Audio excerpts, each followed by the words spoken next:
Welcome back, everyone. Thank you for giving us a couple of minutes to get situated with our next speaker. So the next topic that we're going to address is 5 ways to optimize veterinary practice profitability in 2025 and beyond. Speaking on this issue, very pleased to welcome Dr. Wendy Hauser, who is the founder and president of Peak Veterinary Consulting. Dr. Hauser has practiced for more than 35 years as an associate practice owner and relief veterinarian. She's been a pet health insurance executive and a technical service veterinarian. She's passionate about education and innovation. And Dr. Hauser speaks, writes, and consults with startups, industry partners, and veterinary practices. So, Dr. Hauser, we'll turn the session over to you. Thank you so much, Dave. It's a pleasure to be with you today. This is going to be a fast-paced presentation because there is so much to condense into a short period of time. So hold on to your hats. In 2024, veterinary practices were faced with decreasing patient visits, active clients, new patient numbers, and decreases in average client daily transactions. Revenue growth slowed, increasing by a mere 2.9%. And that was driven by price increases, as seen by the 7.5% inflation rate for veterinary services. As observed by Caitlin McCullough, who is the AVMA chief economist, the economic growth and consumer pressures just seem like they're lining up to enter a weaker economic phase. And that's going to impact veterinary visit data pretty significantly for 2025. So as leaders in your businesses, what are the goals that you're prioritizing this year? During today's session, we'll explore 5 ways that leaders can optimize practice profitability in 2025.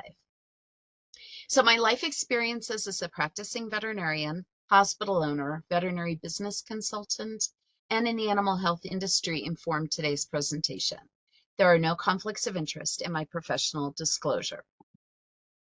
So today we're going to investigate how to increase practice profitability through 5 different lenses. We're going to start by taking a look at strategies to attract clients, and then we're going to move into ways that we can make our practices more sticky. How can we retain the clients that we've attracted?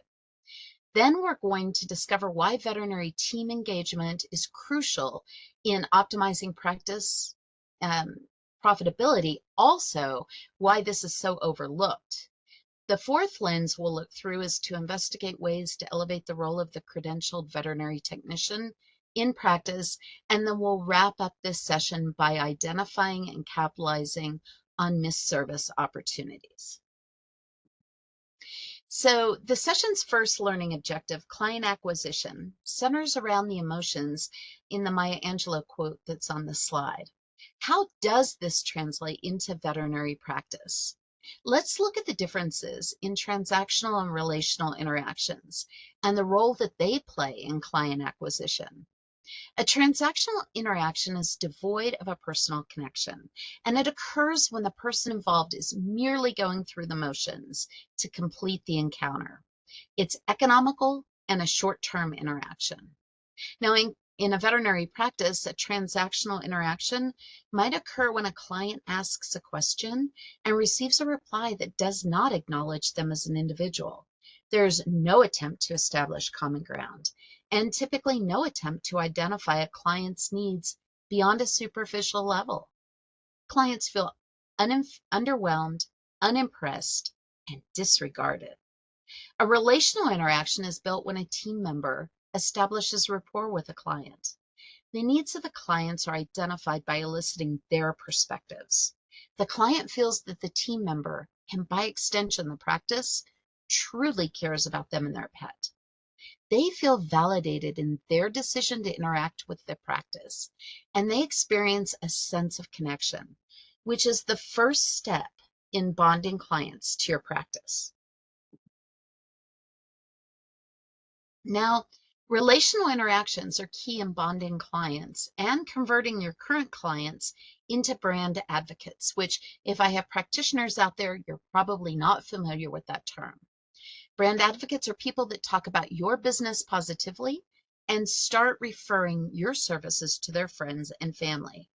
This is referral marketing in its purest sense, and it's also known as word of mouth recommendation. It is considered one of the most powerful and cost-effective tools for growing a new client base in a veterinary practice. So practices can encourage brand advocacy by implementing referral programs. There are a couple ways to start these programs. You begin by asking people to refer their friends and family. And boy, this can feel uncomfortable at first. But if people are happy when they leave, ask them to talk about their pets and share how your practice helped them. Then a second way to do this is to utilize your entire network. Beyond satisfied clients, you have a lot of brand advocates. They're your employees, specialists that you refer to, drug and distributor reps with whom you do business.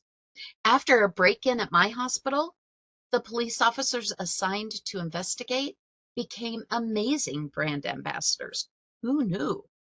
So remember too that more people are interacting online. So encourage your brand ambassadors to mention your practice positively in posts and forums, neighborhood Facebook groups, those types of things. Now, how will you thank your brand ambassadors? While they don't expect it, it's nice to show your gratitude to them by thanking them with either a low-cost complimentary service or a gift certificate toward services at your practice. Alternatively, you can show your gratitude with reward items that aren't tied to your services, such as a free t-shirt or a coffee mug with your logo on it, of course. We used to give away helium balloons to the kids that came in the practice. I know, not very environmentally friendly, but they had our logo on them so that they could go into the grocery store with their balloon and be advertising for the practice. So brand advocacy has an additional benefit. It's beyond attracting new clients. When current clients recommend you, it reaffirms to you and to your team that you're doing something great. Not only does it tell you you're on the right path, but it helps to build a positive culture within your team. Everyone starts feeling better about themselves and believing in what they do. And as a result, that creates value for everyone involved. Now, the third thing to consider when we're talking about attracting clients to your practice is your website. And it is one of the most important ways that you can attract new clients. Sadly, it can also work to deter client acquisition. So take a really critical look at your website. Does it differentiate you from surrounding practices? It's your first chance to make a good impression. So a practice website should show clients the care that goes into every interaction by sharing testimonials, pictures of team members that celebrate the human-animal bond, and what makes you different, such as your shared values, with a description about what each value means to the pet owner. I've listed an example on the slide from my own practice. One of the shared values in my practice was educator, and you can see how we would use this on the website to promote the value of that shared value and the why to the pet owner. Now, I would caution you to avoid nebulous terms like high quality. Hey, have you ever seen a website that says we practice low quality medicine? High quality means nothing out there. It's not a benchmark. Clients can't judge you by that. Other words to avoid are top quality and full service. They're just a waste of space. When you're looking at your website, take a look and think, does it look dated? Look, as part of my consulting services, I offer competitive marketing analyses, and I just finished looking at 4 websites last week. And I'm happy to say that none of them look dated. The last set of practices I looked at did look dated. Website design has evolved really rapidly in the last couple of years, especially with the need to be ADA accessible. So newer designs have more white space, less words, and they use additional tools such as short videos to convey caring and information. The final thing to look at with your website is, where do you fall in an SEO search? So when you Google terms such as veterinarians in my city or animal hospitals near me, where do you fall? You know, if you are not in the top 5 on that list. You need to work with an SEO specialist to help optimize your page placement. You cannot be any lower than the first page, and you really need to be at the top because most people don't keep scrolling down. So as we go through today's session, I'm going to share with you action plan steps. This is a hear it today, use it tomorrow presentation, and there's a lot of information I'm presenting. So from this first section on attracting new clients, you see 3 bullet points on the slide. The first is to determine if your team is interacting relationally. And this is not just your front desk team, your patient care teams also count. So listen to conversations. Do competitive marketing calls. I don't care about prices. What it costs someone else to provide their services is not what it costs you. What I want to know is how relational are your colleagues around you, and how much of a competitive disadvantage are you facing? And then the final thing is to look at your reviews and the wording that's in those reviews. Do they talk about how special your practices make your clients feel? Are they positive in their tone? And do they call out what differentiates you? The second thing to do is to establish a referral program. A few things you'll need to have in place to successfully do that will be to know where your referrals are coming from. You should track every single referral that comes through your hospital. You can ask on new patient forms, and if they don't provide it, then your client care representatives should be asking that new client how they learned about your practice. You want to identify your top brand advocates by running a referral report from the practice management software. If you don't know how to do that, call the service department of your PIM system, or go onto the Facebook groups, which are really helpful to figure out how to run these reports. And then finally, establish a referral program. Remember to ask for the referral. That's the first step. And remember to thank your brand advocates. And then finally, let's think about action steps for websites. So does your website promote what makes you different and unique? Do your colleagues have competitive advantages? And where do you rank in Google searches? All right, now let's move into our second objective, which is client retention. You know, maintaining an active client base is hard work and it requires focus. Studies done by McKinsey have found that companies that put customer experience at the center of their growth initiatives achieve twice the growth revenue than those that fall behind in this area. In their studies, 63% of respondents cited customer feedback as the top source for generating growth ideas. Yet only 15% of the respondents said that they consistently incorporate customer input into their decisions, and just 23% said that they regularly engage with their customers to ensure that their offerings deliver real value. Gosh, talk about a disconnect in those numbers. The intent to prioritize customer needs and the reality of executing on that commitment is the next lens that we'll examine, which is client retention. So to meet client needs, you have to understand what they are. One way to do this is to ask your teams during a staff meeting the 2 questions that you see on the slide. Ask them as they're going about their day to listen for awareness. What is said by clients during their interactions with them that highlight unmet client needs? Your teams know the answers to these questions. So what do your clients want? There are ways to learn the answers to that question. They involve looking at reviews, chat messages between your team and the clients, and surveys. The takeaway message, regardless of the technique you're using to answer this question, is that you have to act upon the information you gather to help build relationships with your clients. So consider using a sentiment analysis tool to assess reviews. These tools highlight both what is succeeding and what needs attention. Surveys can be administered in a variety of different ways depending on the need of the survey. So if you survey clients immediately after an appointment, you get real-time information about inefficiencies that could be developing.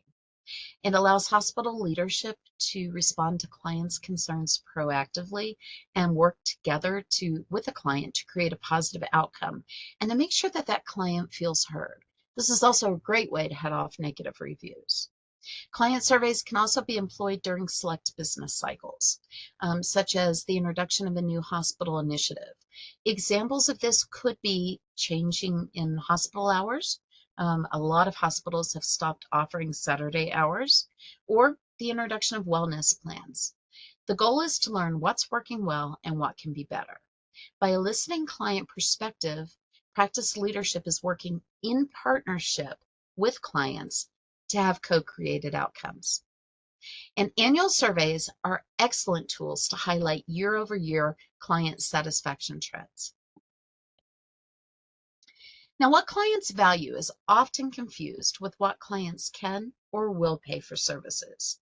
When a treatment option is declined, veterinary team members often believe that price is the reason.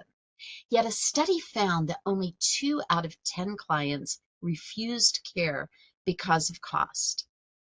Clients said no because they did not understand how the treatment recommendation would benefit their pet. They were confused, or they were uncertain about why the recommendation was made in the first place. There are distinct differences between the price of care, the cost of care, and the value of care. And these differences directly relate to how we discuss recommendations with our veterinary clients and how we gain acceptance to those recommendations. So the price of care is a transaction of a fee for a service. Regardless of what a client tells you, there is not a single client that walks through your doors and expects not to pay something for the service that they receive. The cost of care considers the impact of the declined recommendation or the treatment on the health and the well-being of the animal. It's the cost of not doing it to the pet and to the family. Now, this is best conveyed to clients by describing the treatment options in terms of the benefits to the pet and the pet owner and the information that would be gained. The third term up there, the value of care, relates to the benefits, both tangible and intangible, that pet owners and pets receive from their interactions with veterinary teams. The value is built on trust and earned by doing things right, doing the right things, and doing both without being asked. Now, according to research, cost of care discussions should always be presented in terms of educating clients as to the purpose and value of the recommendation in a manner that is that includes consideration of what's important and meaningful to each client. So these studies have highlighted, and these studies are not new studies. We've known for at least a decade what clients need in our discussions with us, and we are failing to provide this information. So again, really emphasizing the cost of care discussions. Pet owners have expressed that they want that pricing information up front.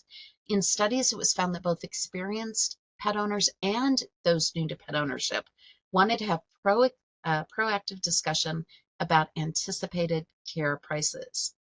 Pet owners were expected to be given options, a range of options to choose from, and the opportunity to choose with guidance about the cost of care.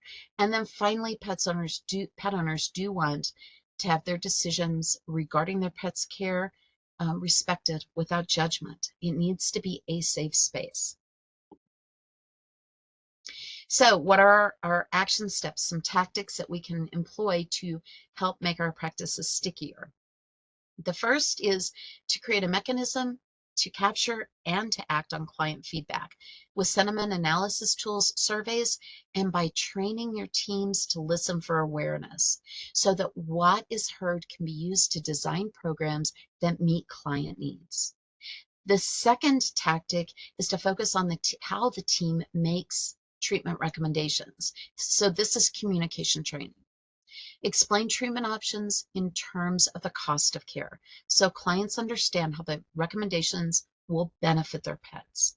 Offer a range of treatment options, including telemedicine visits as allowed by your state practice acts. And finally, make all interactions relational, creating a client-centered relationship by eliciting the client's perspective, building partnership, involving the client in the decision-making process, and using shared decision-making to formulate a plan that is in the best interest of both the pet and the pet owner. And then finally, win back lapsing clients. Reach out to clients that are overdue for services. According to VetSource data, pet owners are extending the time between visits. There's been an increase by 48% in the interval space between visits since 2020. It's grown that much. People are really putting off visits. Now, sick visits have remained stable through the end of 2024 at about 45% of all visits. Wellness visits have declined year over year for the last 3 years, and in 2024, they decreased by 3%. So if you're sending out digital reminders, and if that's not working to get these clients back in, pick up the phone.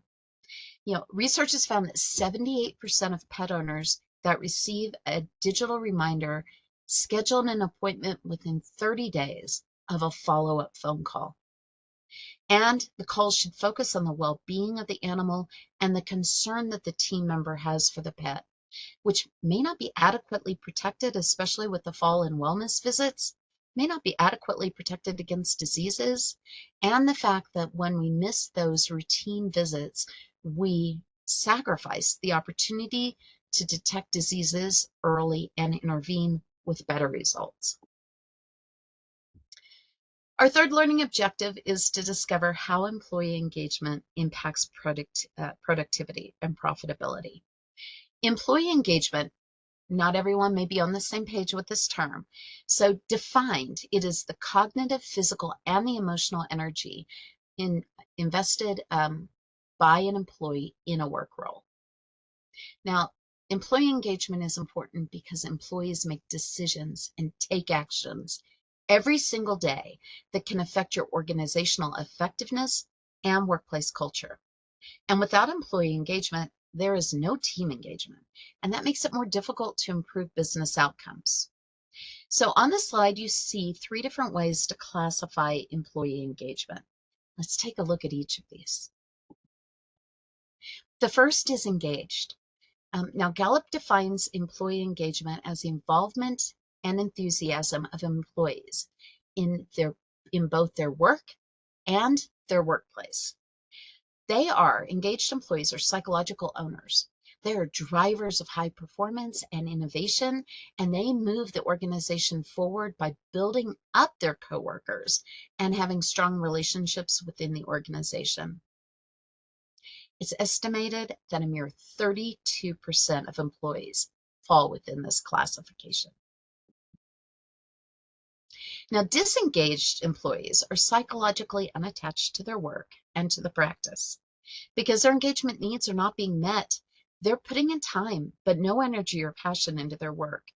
They're really completing their work out of a sense of duty rather than personal interest. Last year, Gallup found that U.S. employees were increasingly detached from their employers, with 68% of the workforce reporting less role clarity, lower satisfaction with their organizations, and less connection to their company's mission or purpose. Disengaged employees were also less likely to feel that someone at work cared about them.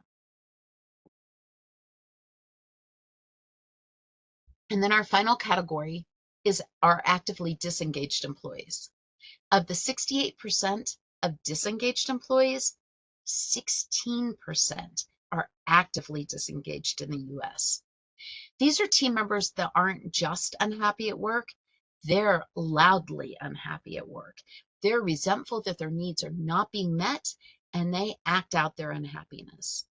They could be considered loud quitters, and they manifest behaviors like talking negatively about coworkers, about the workplace, the work, and even clients and patients. So Gallup's ongoing survey of employee engagement has identified 5 key drivers, as seen on the slide. We're going to look at each of these briefly. The first factor in driving employee engagement is purpose. People want purpose and meaning from their work. They want to be known for what makes them unique. This is what drives employee engagement. The second factor driving employee engagement is professional development. Now, traditionally, private practice veterinary medicine is a stagnant career path. An employee is hired to do the work in a particular position, and there's generally no advancement opportunity. And due to a lack of variation within positions, there's no incentive to develop new competencies. However, when workplaces partner with their employees to identify and provide meaningful developmental opportunities, engagement increases. The third factor in driving engagement is a caring manager. Employees want relationships, especially with a manager who can coach them to the next level. They want their manager to be invested in them and to help them grow. And interestingly enough, Gallup's research found that a caring manager was the single biggest factor in the variance between engaged and disengaged employees. And that variance was 70%. So I would say out of these 5 factors, a caring manager is critical. The next 2 factors are going to talk about how that manager shows that they care. So the first is ongoing conversations, a fourth category, a fourth factor in driving engagement. The key here is consistent and frequent conversations. Consider the following. 80% of employees that say that they've received meaningful feedback in the last week are fully engaged. Can it really be that simple? Now, feedback is meaningful to employees when their managers focus on a few specific things. It's recognition, collaboration, goals and priorities, and their strengths. And these conversations have the highest impact when they occur weekly. I know I'm probably sending shockwaves through my practitioners out there. You've got to find time to have these weekly conversations. These are brief check-ins. Just ask one of the 3 questions that you see on the slide. They don't have to be all of them. These are not 30-minute conversations. And then the final factor is a focus on strengths. Gallup asked employees to review their most recent workday and report the number of hours that they spent doing various activities. So what best differentiated engaged employees from actively disengaged or miserable employees was the time that they spent using their strengths.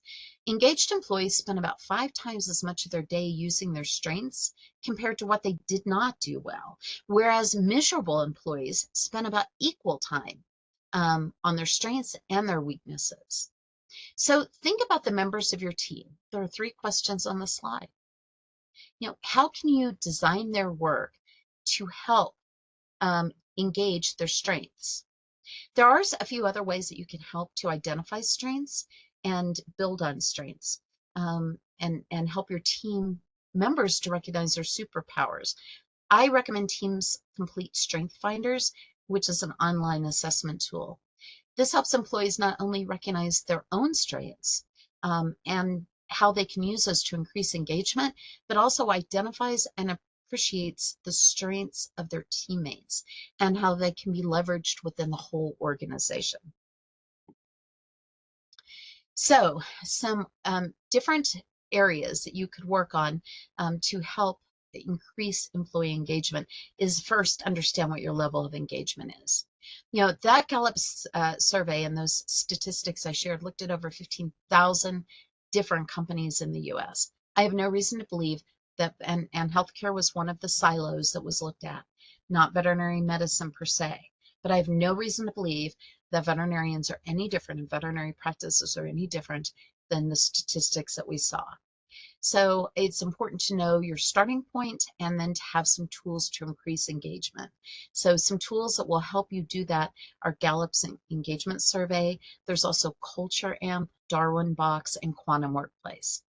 And then the second tactic that you can use is to really leverage those brief weekly one-on-one conversations with all employees. Now, if you have a big team and you have team leads, leverage your team leads to have these conversations with their direct reports. When that team lead has those, they then have a conversation with their immediate supervisor, and they share what they've learned in these brief one-on-ones, in addition to having their brief checkup, weekly check-in, and it goes up the ladder that way. So it is easy to do. I've talked to practices that are doing this, and they say it makes a tremendous difference. So our fourth learning objective investigates how credentialed technicians are integral in optimizing practice profitability in 2025. Despite increased title protection within many states, this talented team member remains underappreciated and underutilized. The 2022 NAFTA demographic survey identified two main barriers to full technician utilization. They are lack of title protection within the practice and lack of a clearly defined scope of practice for credentialed veterinary technicians within the practice. So there are four ways that this should be addressed in practice. The first is that the title veterinary technician should be reserved for team members who are graduates of a program accredited by the AVMA. Credentialed veterinary technicians are those that have passed the credentialing examinations. Anyone else is a veterinary assistant. And I know that that won't make me popular to say, but we have got to start recognizing the time, the effort, and the financial investment that our credentialed team members have made. Now, the only exception to this rule is that there are some states that do allow on-the-job trained technicians to sit for the VT&E. In those states, after they successfully pass the credentialing test, those individuals have earned the right to use the title credentialed veterinary technician. The second way to clearly define role expectations is to resolve role ambiguity. Define what tasks are performed only by veterinary technicians versus what can be delegated to veterinary assistants. State practice acts are a useful resource to help to differentiate the activities performed by the distinct roles, and it does differ state to state. The third way to clearly define role expectations is to create differentiation within each role. Tailor work within each role to what motivates each employee and what their strengths are. Rather than expecting your employee to perform every task on that job description, match expectations with the strengths and interests of your team members. This will help team members experience meaning and purpose at work, and that drives engagement. And then finally, create some learning cultures within your practice.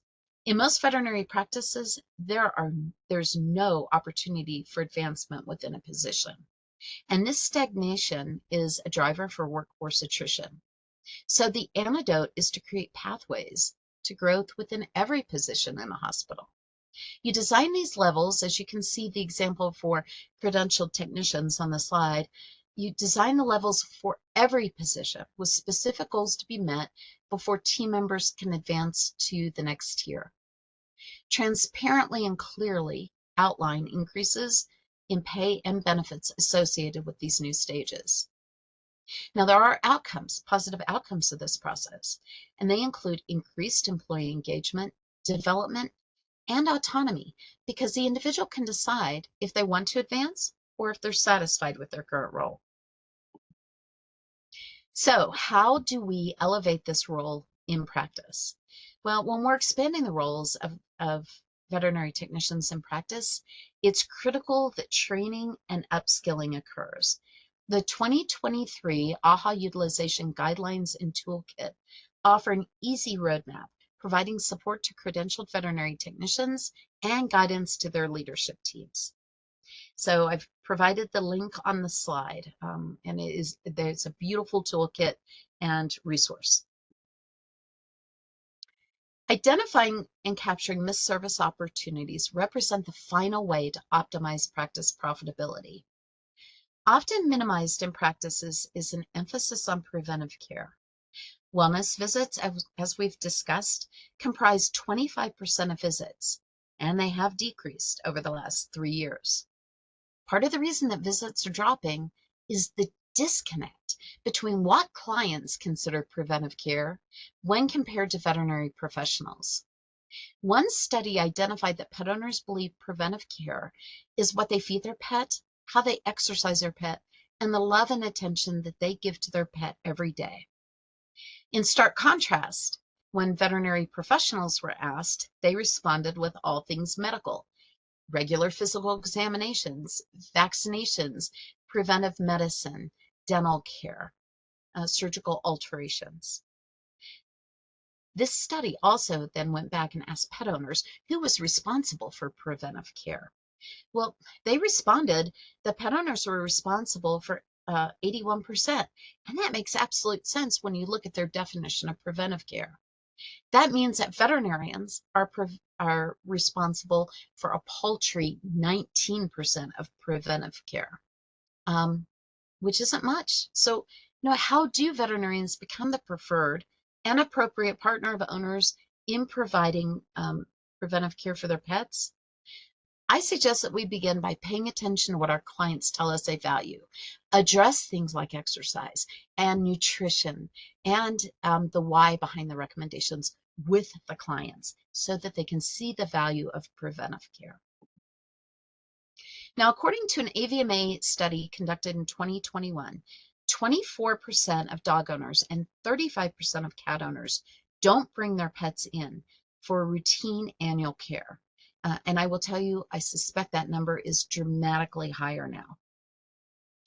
The primary reasons given relate to the perceived value of preventive care and affordability.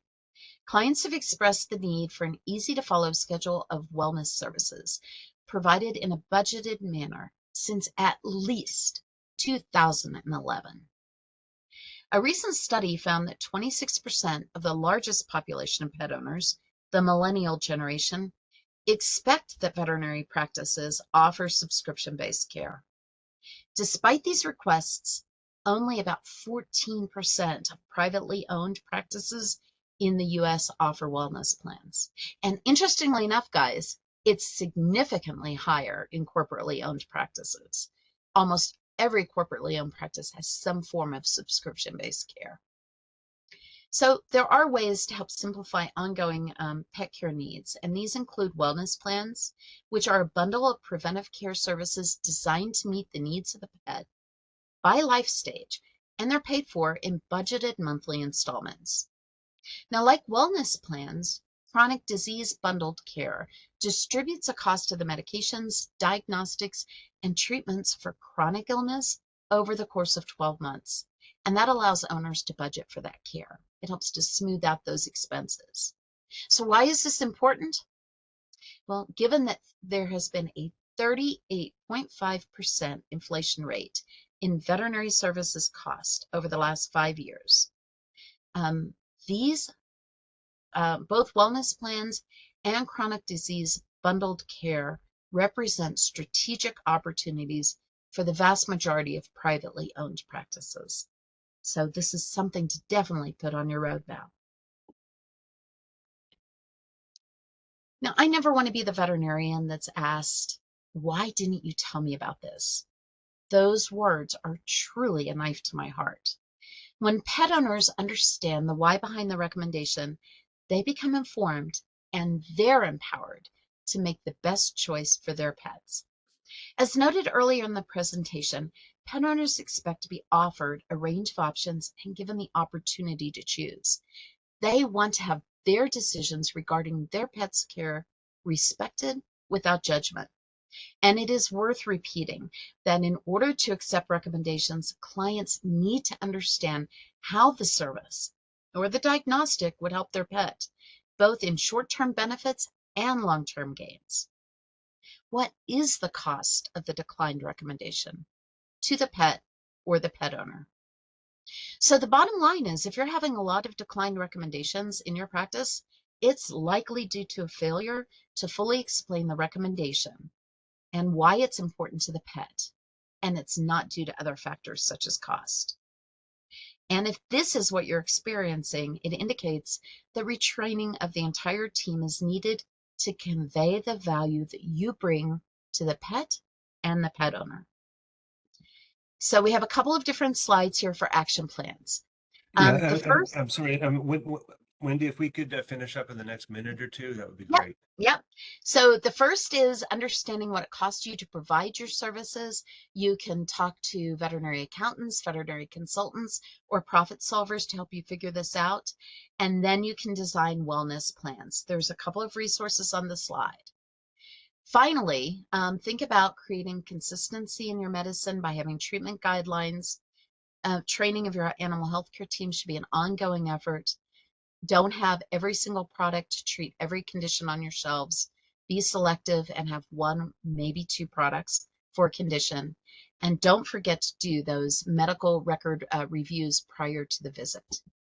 So in 2025, savvy practice leaders are going to prioritize client attention and retention, cultivate employee engagement, elevate credentialed veterinary technicians, and identify and recapture missed service opportunities. In these practices, outcomes will include more bonded clients, employees that experience more meaningful, purposeful work, and healthier pets, factors that contribute to optimized practice profitability. All righty. Thank you very much, David. Thank you, Wendy. Thank you to Dr. Wendy Hauser for speaking to us. It was a very thorough presentation. You covered the whole gamut of marketing of veterinarian practice. I do want to break in just about 1 minute to keep everything on schedule. We got some nice comments, a couple questions. I'll ask 2 questions combined, and you can take a minute and answer them. The first one, for social media, do you like any more image-oriented platforms like Instagram versus like LinkedIn? And then the second question was, any location strategies?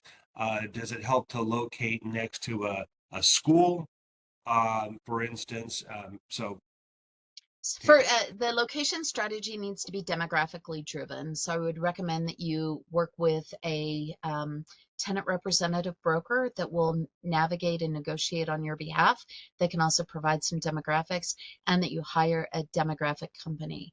As far as the first question, which was social media, do you like more social picture media. oriented So like Instagram? yeah, social media, there's been no, for instance, Facebook posts. There have never been a finding that actually helps to drive any type of business. So I think social media is a nice engagement tool, but it's not going to help clients come through your door. Spend your time and your money on how you're relating with your clients and on your website. Okay. Well, thank you. Fascinating presentation. You delivered it very nicely. Got some nice comments. I'm sure we could spend a lot more time, but I think we need to break now. So for those of you in attendance, thank you for your questions. Feel free to ask more questions throughout the day. You can type in a question to me, David Wanatik, and we'll try to get your questions answered. So let's take a break for about 10 minutes, and we'll set up the next presenters. Thank you again, Wendy. Yeah, not a problem. I knew originally I'd been told I had 45 minutes with 5 minutes for questions. Then it was 35 minutes with 10 minutes for questions. So I was banking on that 45 minutes total. Okay, well, I think we did that. Yeah, thanks. We did. We just Okay. had a little trouble getting started. Thank you. Bye, Dave. Nice to work with you, and look forward to working with you again.